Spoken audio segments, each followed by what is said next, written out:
আমরা এখন চলে যাচ্ছি ওয়াচ টাওয়ার এবং হিজল বাগানে। এই সেই জলঘুট্টি হাউসবোট, এবং 1 থেকে দেড় ঘন্টার মধ্যে আনারপুর থেকে আমরা এখানে চলে আসি এবং 300 টাকা ট্রলার ভাড়া করে আমরা চলে যাচ্ছি সেই বহু আলোচিত ওয়াচ টাওয়ার এবং হিজল বাগানে। যেতে যেতেই একটু প্রকৃতি বিলাস করতেছিলাম এবং নৌকা থেকে দুহাত মিলিয়ে পুরো হাওরটা এনজয় করতেছিলাম, এবং আজকের ওয়েদারটা ছিল খুবই সুন্দর। যেতে যেতে ওয়াচ টাওয়ারের এখানে চলে আসি। এই সেই ওয়াচ টাওয়ার এবং হিজল বাগান।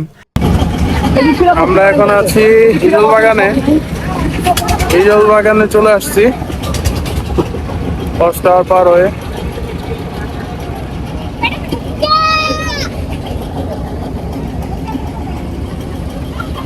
টাঙ্গার হাওরে পানির মধ্যে হিজল গাছ চারিদিকে। লাইফ জ্যাকেট পরে নেমে গিয়েছি। ইয়া উফ, কানে পানি ঢুকে গিয়েছে।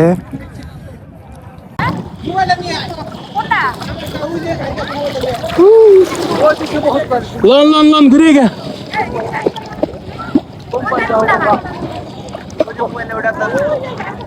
হিজল বাগান থেকে ব্যাক করার সময় চোখে পড়ে গেল এক ভাইয়ের হাওর বিলাস, এবং আমরা এখন ওয়াচ টাওয়ারে উপরে উঠতেছি।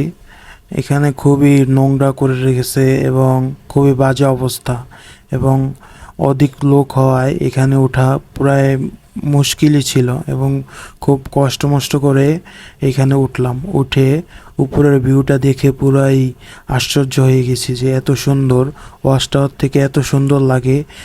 হাওয়াটা যে এত সুন্দর হবে কল্পনা করতে পারিনি যে ওয়াচ টাওয়ার থেকে এত সুন্দর হবে। ওদিকে হলো পাহাড়, পাহাড়ের চারপাশে হলো হাওরের পানি। আকাশটা ছিল মেঘাচ্ছন্ন, খুবই সুন্দর লাগতেছিল। আর এই একটা ঝর্ণা দেখতে পাই, সেই ঝর্ণাটা জুম করি কিন্তু স্পষ্ট ঝর্ণাটা দেখা যায় না। ওয়াচ টাওয়ারে কিছুক্ষণ হাওর বিলাস করি দাঁড়িয়ে দাঁড়িয়ে, এবং খুব দ্রুত নেমে আসি কারণ ট্যাকের ঘাটের উদ্দেশ্যে বোটটি ছেড়ে দিবেন। আমরা দুপুরের পরপরই আমরা ট্যাকের ঘাটে চলে যাব।